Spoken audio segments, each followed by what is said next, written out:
توجہ سے سمجھیں. ہمارا کردار ہے، ہم نے پاکستان بنایا ہے، پاکستان کا تحفظ کرنا ہے، اور ہم ایمان سمجھ کر پاکستان کی حفاظت کرتے ہیں. اس کے لیے ہمیں جہاں تک جانا پڑا ہم جائیں گے. ہم نے آج تک پاکستان میں بد امنی پیدا نہیں کی. اس سے بڑی بات کیا ہے، ہم بے گناہ ہیں.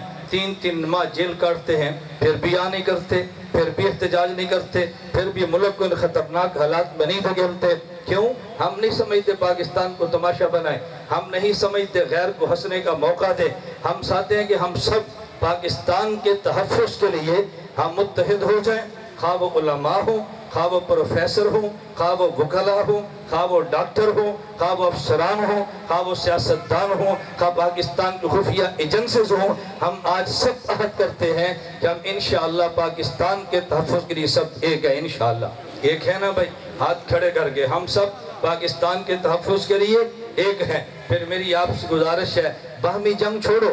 آج 10 بجے میرا 84 چک میں بیان تھا، ہمارا اجتماع تھا. میں نے اجتماع میں حضرات سے کہا، بھئی میں آپ کی برادری کا ہوں، میں ذمہ دار ہوں، اپنے گاؤں کا نمبردار ہوں، میں کوئی باہر کا مولوی تو نہیں ہوں. میں ہاتھ باندھ کر آپ سے کہتا ہوں، بلدیاتی الیکشن نہیں ہوا، اچھا ہوا. اب بلدیاتی الیکشن ہونے والا ہے، کیا ہوگا ہمیں نہیں پتا. لیکن اس الیکشن کی بنیاد پہ آپس میں لڑنا نہیں ہے، برادریوں کو توڑنا نہیں ہے، خاندان کے ٹکڑے نہیں کرنے. اللہ کے لیے اپنے خاندانوں کا خیال کرو، اپنی برادریوں کا خیال کرو. کسی کی سیاست کے لیے خود تو تباہی کے اندر مت جھکو.